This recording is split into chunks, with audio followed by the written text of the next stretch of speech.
Hey, it's Aussie Girl and happy Monday. Today I am taking this big bowl of cucumbers, peppers, tomatoes, and chilies and turning it into a chutney.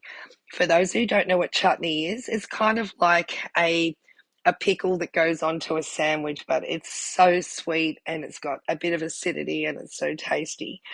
So I started out chopping up around six Lebanese cucumbers, and then I have a shit ton of tomatoes to chop up. I'm only going to torture you with one of them here. So I chopped up around 16 really large tomatoes for this chutney that I'm making up, and there they are in the pot.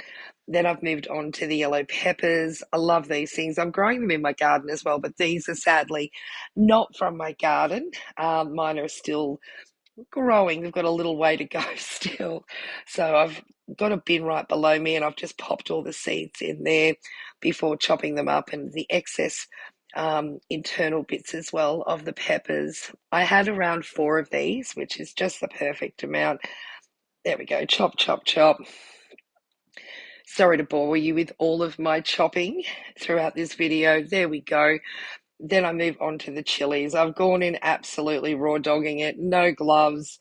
Um, Discovered that the chili was still on my fingers a little bit when I had an itchy eye about half an hour ago. That was a delight. So I've reached across.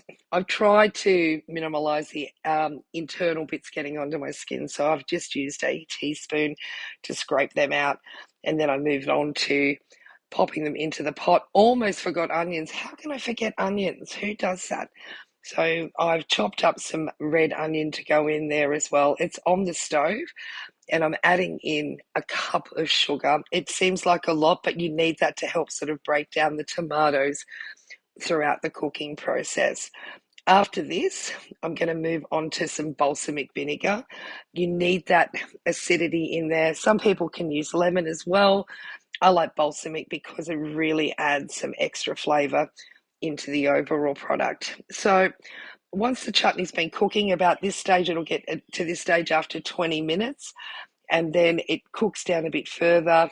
After 2 hours, it's ready to go into some sterilised jars. It's a very messy process, but again, I try to minimize that messiness by having a messy jug instead of messy hands and a spoon. I turn the containers upside down to seal them. There we go.